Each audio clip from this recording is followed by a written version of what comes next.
પંચમહાલ જિલ્લાના જાંબુઘોડા તાલુકાના દાંડિયાપુરા ગામમાં ગત રાત્રિએ દીપડાએ ઘરમાં પ્રવેશ કરીને એક વ્યક્તિ પર હુમલો કરતા સમગ્ર વિસ્તારમાં ભયનો માહોલ છવાયો છે.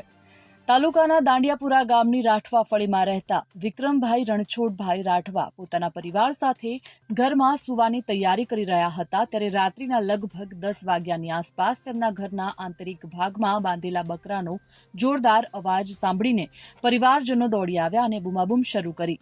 આ બૂમાબૂમથી ડરીને ભાગતા દીપડાનો સીધો સામનો વિક્રમભાઈ સાથે થતા દીપડાએ વિક્રમભાઈ પર હુમલો કર્યો અને પછી જંગલ તરફ નાસી ગયો.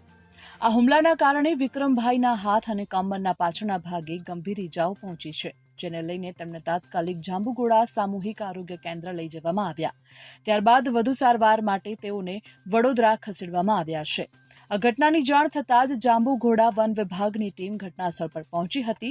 સ્થળ પંચનામું કરીને જરૂરિયાત મુજબ આગળની કાર્યવાહી શરૂ કરવામાં આવી છે. ત્યારે સ્થાનિક લોકોમાં આ ઘટનાને લઈને ભારે રોષ ફેલાયો છે. તેઓના દ્વારા વહેલી તકે દીપડાને પાંજરે પૂરી અન્ય સ્થળે ખસેડવામાં આવે, જેથી ગામમાં ફરીથી આવી ઘટના ન બને તેવી માંગ ગ્રામજનો કરી રહ્યા છે.